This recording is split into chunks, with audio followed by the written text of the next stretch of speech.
Hi and welcome back to my channel. Today we're going to watch something a little bit different. It's still history. It's this channel I found. I've watched one of his videos. It's from History Buffs. I love movies and I love historical movies. Although a lot of them are obviously not that historically accurate, but they're still depicted probably in a historical setting. And then it's a movie, you know, Hollywood. But this is his video on Zulu, the movie. And it's about the Zulu. I've never seen it, but I've seen clips of it. There's famous actors in there. The history is amazing. I think the movie is depicting the historical battle of... Yeah, the story or historical event or battle is Rorke's Drift in South Africa. So it's British soldiers versus a Zulu army. Right, and they're being ambushed. It's a small group of British soldiers who are being ambushed by a Zulu army. And it's an epic battle. It's sort of like a... It's not the same, but it's like the conquistadors, or whatever it's pronounced, in the Americas when they showed up. It's like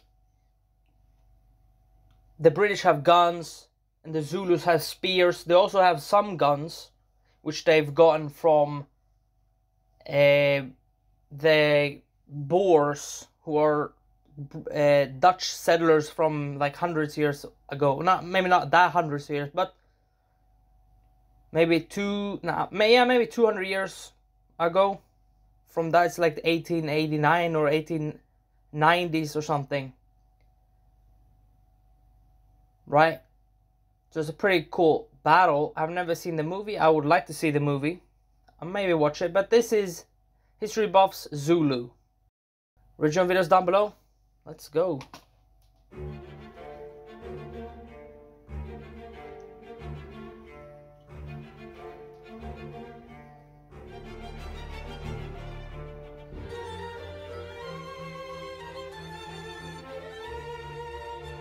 Oh, Napoleon. George Washington, Henry VIII, Elizabeth, okay. Caesar. Look at that. Light Brigade.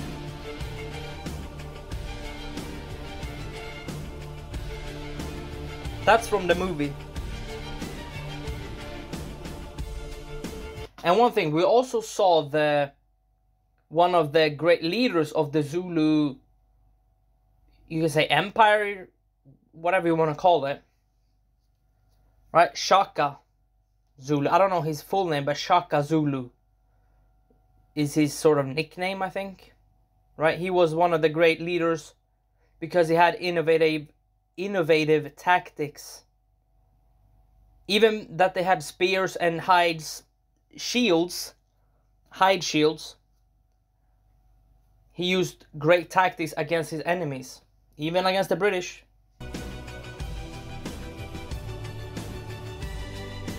Look at that. I mean, another thing though. I know we haven't even got into the video yet, but the old movies, they used practical effects. They were amazing. Right? I just wanted to say that. I mean, that's just that. Look at that.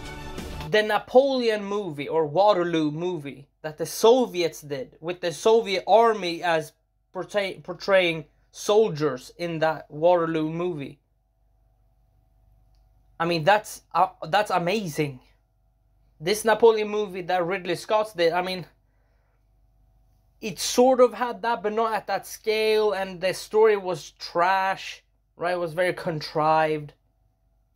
It was just bad. But, you know.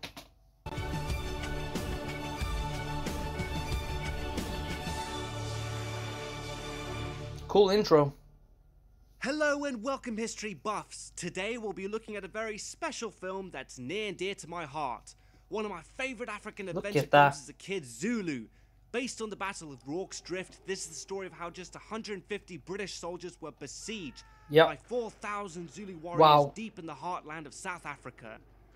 I mean, one thing though, Zulu is a great movie. I've never seen it, but I've seen this scene, right? The entire scene. Another movie that's great, which is an old tale about Africa and a little bit Middle East, and more Middle East than Africa, is Lawrence of Arabia. That's also one of those old classic movies. Even though it might not be that precise to history, right? Historically accurate, but it's still set in that place, have sort of some historical figures, and it's an amazing story. I've never seen the entire movie. I've seen some clips from Lawrence of Arabia, but amazing. It's a prime example of classic cinema with epic battle scenes, breathtaking landscapes, and star performances. But the greatest achievement of Zulu, in my opinion, was getting Sir Michael Caine by the courage of both the Brits and the Zulus. With no cheap tricks to demonize either side. In fact, as a kid, I was torn between who I wanted to root for. So aside... Exactly, I totally agree with him. Because it takes courage when you're, what did he say, 150 men to stand against, maybe not 4,000 Zulu warriors were exactly at that point in the battle, but they were there or near, right? Takes courage and guts to stand there and fight. You have superior firearms, but the Zulus also had firearms and shooting from the mountains and hills, right? So, you know, but it also takes courage to be a Zulu warrior, to charge in with a spear and a shield against superior firepower, right?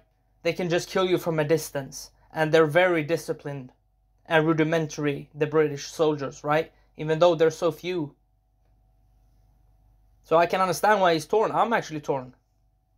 Because you would want to run with the Zulu warriors and attack with a spear and shield against the British Empire. I mean, that would be awesome. But also you would want to be the sort of underdog in the terms of numbers on the British side, right? Because both these forces are underdogs, but on different positions. The Zulus are the underdogs in weaponry, not tactics, just weaponry, because they have shields and spears, and the British have guns, right? Both have good tactics. The Brits are outnumbered and the Zulu has more numbers, so amazing. From the obvious nostalgic affection you'll be hearing in this review, at that. This was one of the first films that triggered my fascination with history. So it only seems right to look at both the film and the actual history behind the film. This is Zulu. Wow. Imagine just seeing that on top of the hill. So the film is set in 1879 South Africa during the colonization by the British. This was at an integral point in time where the British were coming closer and closer to conflict with the Zulus. I wouldn't say the start of colonization, because they have already started in South Africa by the British, but more on the coast, right? It's more of the conflict started when they got deeper and deeper into Africa, right? South Africa today. And fighting against the Zulu were more particular because of the diamond mines that was in or near Zulu territory. So there was there were little political games that was schemed, right? An uneasy truce existed between the two empires, and there was relative peace. The British were able to continue their expansion in South Africa, and the Zulu kingdom was allowed to continue its way of life. However, this truce was tested when diamonds were discovered in Kimberley. Like I said, although only 800 miles away from Zululand, look at that. The British began to reconsider their position in South Africa and its natural resources. Pressed by white settlers and the untapped wealth of Zululand, war was inevitable. Amidst the increasing border clashes between the white settlers and the proud Zulu warriors, an ultimatum of 13 terms was delivered to the Zulu king Cetshwayo. Look at that. In it, a deadline of 20 days was given where the Zulus were demanded to disband their army and absolve the regiment system, the very way of life the Zulus depended on. Now, the closest way I can describe the Zulus is, if you can imagine the ancient Spartans of Greece, it was a culture based on warfare. The regiment system was a conscription of all young boys around the age of 14 to constantly train for the army and swear loyalty to their king. More than a forced Wow, conscription, look it was at a that. system of government that held the Zulu nation together. When the 20 days had run out and the Zulus refused to comply, the British had the excuse they needed to invade. At the head of 12,000 men was Lord Chelmsford.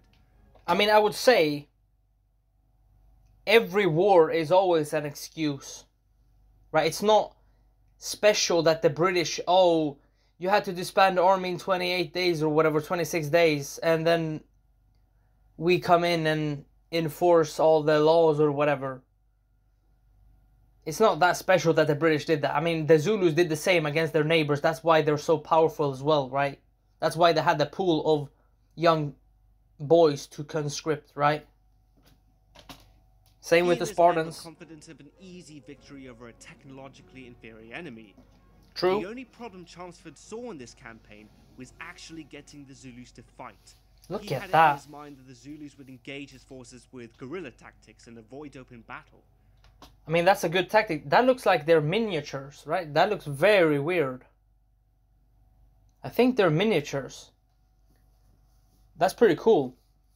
So splitting his forces, he led the bulk of his army into Zululand, leaving the remaining 1,500 troops to make camp at Isandlwana. At 8 a.m. that following morning, British scouts were patrolling a valley Look nearby. at that. Unintentionally, they had discovered the entire Zulu army. Look at that. 20,000 warriors poised to attack the small encampment.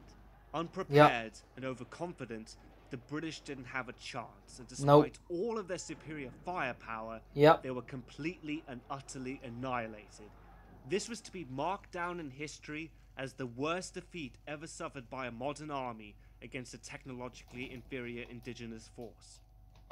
I would argue that the Italians in Ethiopia had the same troubles as well.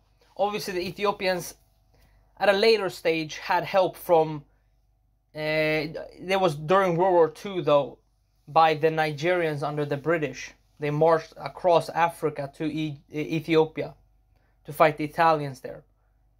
I mean, the Italians got handed to them during the 30s by the Ethiopian, and the Ethiopian didn't have that much technology. And in the 30s, I mean, I would argue the Italians in the 30s would defeat the British here as well, even though the Brits maybe had more numbers. I don't know, right? Technology is one thing, but if you're overconfident and just stretch your lines, and you run into the massive army of the Zulu, you're going to lose, or at least have to retreat with heavy casualties. What I especially love about this film is how it approaches portraying the Zulus. Despite them being the antagonists, the movie isn't negative towards them. Instead, it actually makes a really strong effort to show the Zulus in a positive way, but without being condescending. Every time a character in the movie says something that dismisses the Zulus as savages, or makes a racist remark of any kind, there is always a character nearby to put them in their place.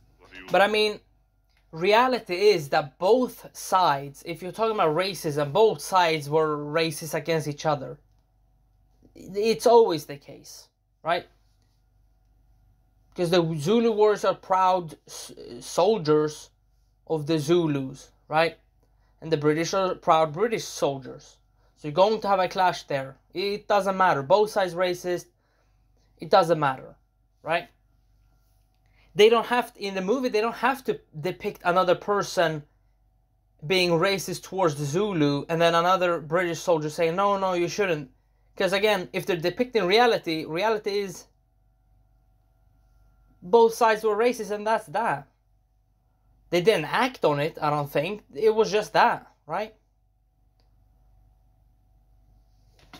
Who know about Zulus? Bunch of savages, isn't it?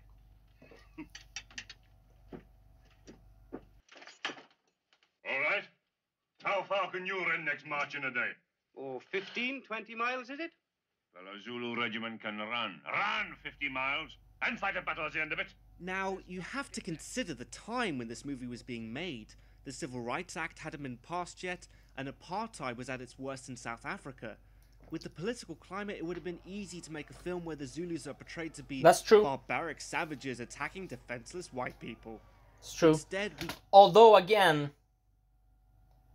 it's a comparison to the Romans and the Gauls or the Germanic tribes. Especially the Germanic tribes, because again, it's a clash of culture. The Roman Empire is bigger and larger than the Germanic tribes, so by definition, you can say that the Germanic tribes are barbarians, right? You can say the same here, right? But then in the Zulu eyes, it's the reverse, because the British are the invaders, so they're barbarians. Only barbarians invade, but again, the Zulus, how did they expand territory? They invaded the weak neighbors. Same thing that the British did. Maybe not on the island, because they already finished on the island, couldn't do that much more. So they expanded more to other weak places, right? Where they didn't have a strong standing army like the Zulus. They didn't have a strong structure like the Zulus, right? Every culture does that. You don't have to depict another, just because if you want to make a historical accurate movie, depict it like it was, not like you want it to be, right? If there was racism on both sides, depict it, right? And that's that. If one side called the other one barbarians and the other one called them invaders and barbarians, I mean, there you go. Nothing wrong with that. You can comment down below if you disagree with me. I would love to hear that. get a much deeper film than that, one that isn't biased and doesn't play favorites. The British are simply trying to survive, and the Zulus are fighting for their homes. Yep. There's no evil arch-villain on either side, Nope. and that allows the audience to sympathize with both the Zulus and the British, resulting in a much stronger film. Yep. It's just an epic movie. Now, At least the moving on battle. to the plot of the film, we finally get to meet our two main characters. One is Lieutenant John Chard, played by Stanley Baker, and the other is Lieutenant Bromhead, played by Michael Caine. Yep. Just like the Zulus, the Brits aren't portrayed to be any more or less evil. From their introduction, it's all about their personalities, their motivations, and how they deal with the situation they have been put in. And Right, because think of this. A soldier, a leader of an military branch, let's say the army, a good leader cares about the people next to him, not so much about the political situation, because then you will get in the weeds of acting out on political disagreements, and that is when you get like genocides and all that, right? And discrimination and all that. If you just care about the people next to you, the soldiers next to you, that's your goal. You want to protect your soldiers. If an army comes and attacks your soldiers, you protect them and have a good strategy of defeating the enemy, and that's that. And that's what it seems like they're portraying. facing annihilation, their motivations are simplicity at its best. You will all be killed like those this morning. And now the sick in their beds, all of you. I don't think so, Mr. Witt. The army doesn't like more than one disaster in a day. Looks bad in the newspapers and upset civilians at their breakfast. Aside Exactly. from the approaching battle, Bromhead and Chard have two very confrontational personalities. Bromhead was an aristocrat who came from a prestigious military background, where many of his male family members were high-ranked officers, whilst Chard was a more down-to-earth officer who preferred working alongside his men and most likely rose to the ranks. They Right, both that's a have good set mix. ideal of how an officer should behave that conflicts with each other. I'll tell my man to clean your kit. Don't bother. No bother. Not offering to clean it myself. Still, a chap ought to look smart in front of the men. Don't you think? But what I find interesting about Bromhead That's a good is that contrast. he seems to play up to the role of being a pompous officer, almost to hide his own insecurities of being able to live up to his family name. That's true. You know, my father was at Waterloo. You what? Wow. He got his colonelcy after that. Did he? And my great-grandfather, he was the Johnny who knelt beside Wolfe at Quebec. Did they make him a colonel, too? Wow. No, you don't see what I'm driving at. You're telling me that you're the professional, I'm the amateur. No. What I mean is, I wish right now I were a damned ranker. Like Hook or Hitch. an officer and a gentleman. He doesn't seem to really There you believe go. in himself once there is an impending threat, but out of all the characters in the film, it is his that's able to grow the most. The facade of social status and the romantic notion of war is thrown Yep. right out the window, as they realize that it's only by Amazing. working together can they survive. So when we see them bonding and settle their differences, we get a real sense of how their perception of war has changed. So now onto my favorite part of the film, the actual battle itself. And after a lot of Here we build-up, go. the film has already established how formidable the Zulu warriors are. There's a real sense of foreboding as the British simply wait for the Zulus to come, and even more so when they can literally hear the Zulus marching towards them. Wow. Imagine being there. Just hearing that. Like a train in the distance. Right. Despite every instinct telling them that they should run, they know that their best chance of surviving is to make a stand at a fortified position rather Wow. than being vulnerable out in the open country. So they wait, and wait for a battle they cannot escape, and when the Zulus finally arrive, you can see how almost hopeless the situation is for the British just by their Look sheer at numbers. that. To intimidate their enemy... That shot right there. Wow. Amazing. They're just standing there looking at them. Amazing. Even more, the Zulus play psychological warfare by chanting and smashing their shields together.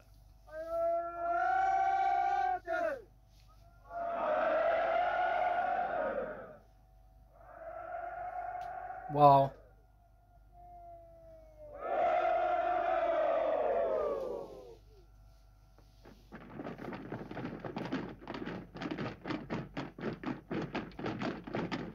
Now it's interesting to see the differences in their battle techniques compared to the British. Obviously Yep. the Brits have an advantage with the use of projectile weapons, I grant you that, but we already know that the Zulus have defeated a much larger force, and they were armed with artillery, cavalry and rockets.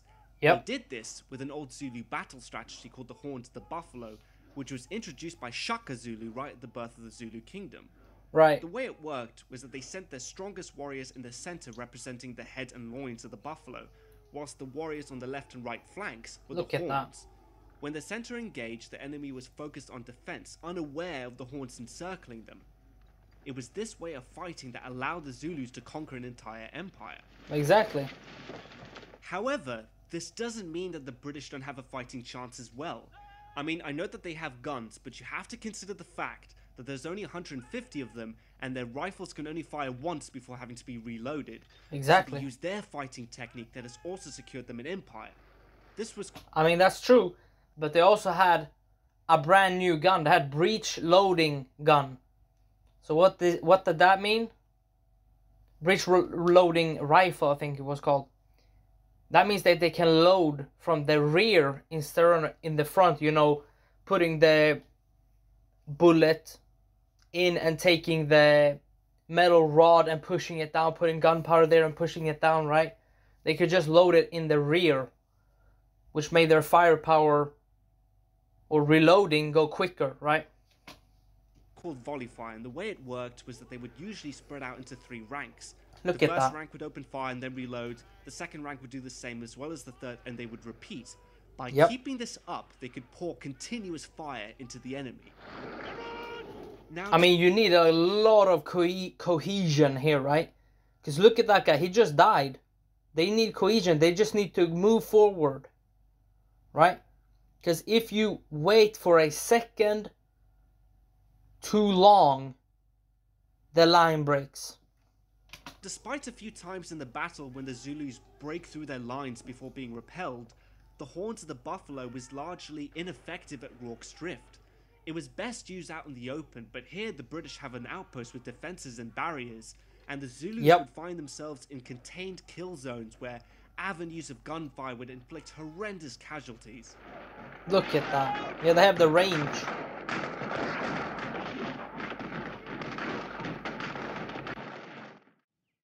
After a whole day and night of fighting, the situation looks dire. Completely exhausted, the British wait as Uh-oh. the Zulus begin their final charge. And so I mean, there is where the Zulus' numbers come in advantage as well. Right? The attack that they had could have also been, or the numbers were in the advantage of them, right? Because they have more numbers, can just pour in, right? They had tactics as well, but the British had long-range weapons.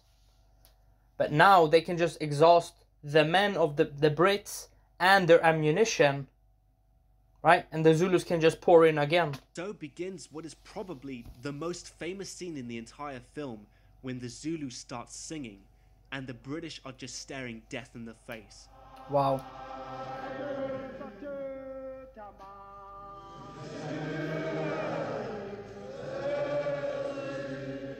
But what happens here, which I absolutely love, is that Lieutenant John Charr looks to one of his men and says, You think the Welsh can't do better than that, Owen?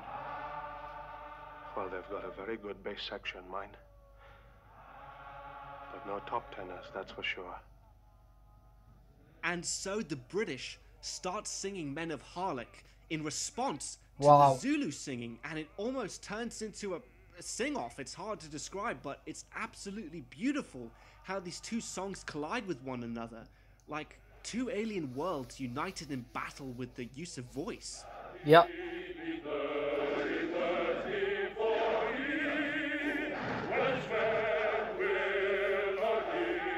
Finally, Amazing. the Zulus charge, and as our characters make their last stand, we witness the true destructive power of the volley fire system. Look at that.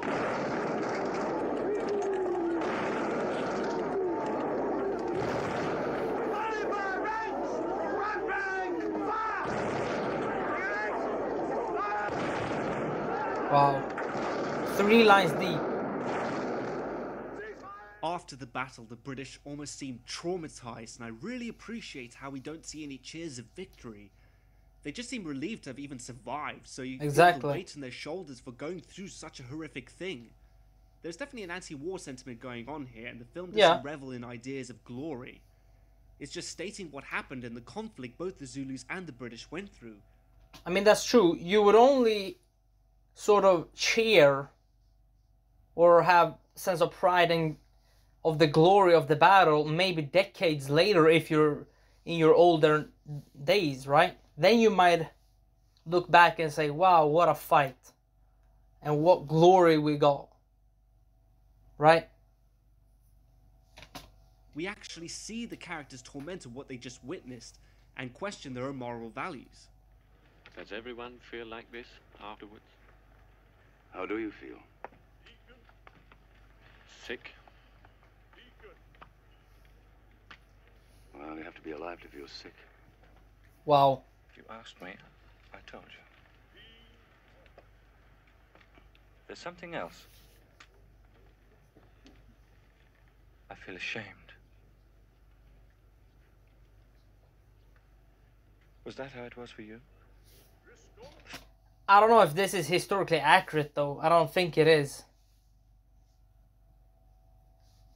I say that ashamed line, that's a little weird. That sounds very anti-war.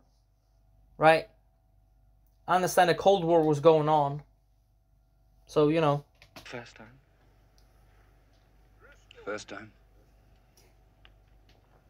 I think I could stand this butcher's yard more than once. Even after all this destruction, the Zulus come back one last time, and they appear on the hill overlooking the outpost. Uh-oh. They then start singing again, and because throughout the entire film we have seen the Zulus sing and charge, we expect them to do so again. The British, now on their last legs, expect to be wiped out, and Bromhead simply says, What are you waiting for? Come on!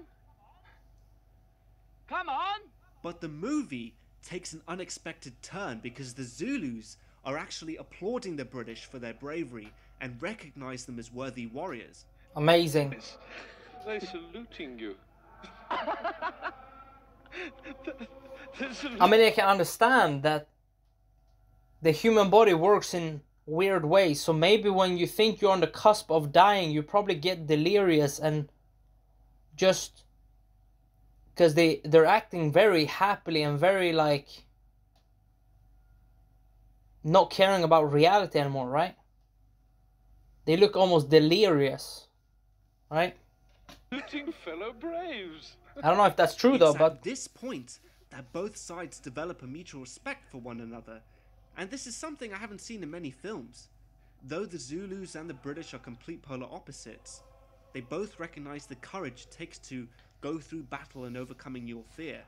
I don't think they're polar opposite. I don't know where he got that from though.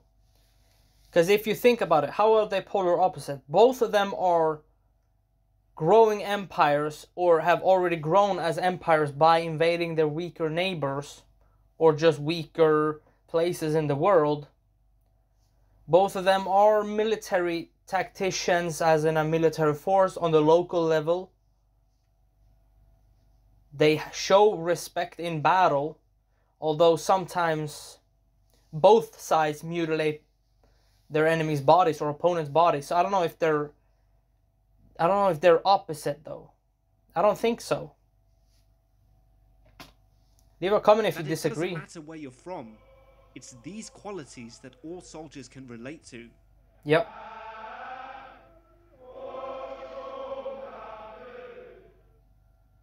Now, as much as I obviously love the film Zulu, there are a Yep. number of historical inaccuracies I need to address. For instance, when the Zulus are saluting the British, that never really happened. It's a great Right. scene, but there's nothing written down to suggest that it really took place. Makes The sense. Zulus did appear one last time, but they were probably overlooking the British relief column pouring into Rorke's Drift before they finally left. Right. Another thing is that they didn't retreat out of respect. They retreated because they weren't supposed to attack Rorke's Drift in the first place. Wow. In fact, King Cetshwayo gave specific orders not to attack the British.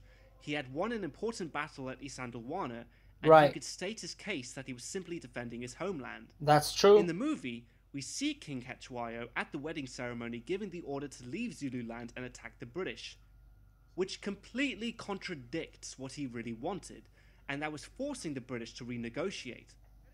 By attacking Rorke's Drift, he could be seen as an aggressor, which was the last thing he wanted, and was, unfortunately, the exact excuse the British needed to reinvade Zululand. By Right. the defeat at Isandlwana, the British lost because they underestimated the Zulus. And it makes sense because the king could then be on after a victory, he could just then renegotiate, right? The terms. The Zulus Makes sense. lost at Rorke's Drift because they underestimated the British. Yep. And finally, when the British start singing Men of Harlech back to the Zulus, that never really happened either. But Makes sense. I personally feel that this change brought an extra sense of passion and energy to that scene. That despite of all of these historical inaccuracies, they don't hamper the film too much, and that in fact, I think they add more to the drama and conflict going on. Because none of the changes are insulting, the core of the film still stays true to actual history. And that is why I Right. think this film succeeds where so many other historical films fail. That's fair enough.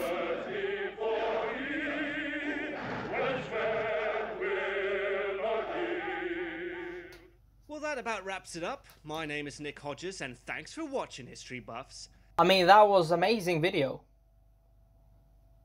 And I might watch the Zulu movie now. Right?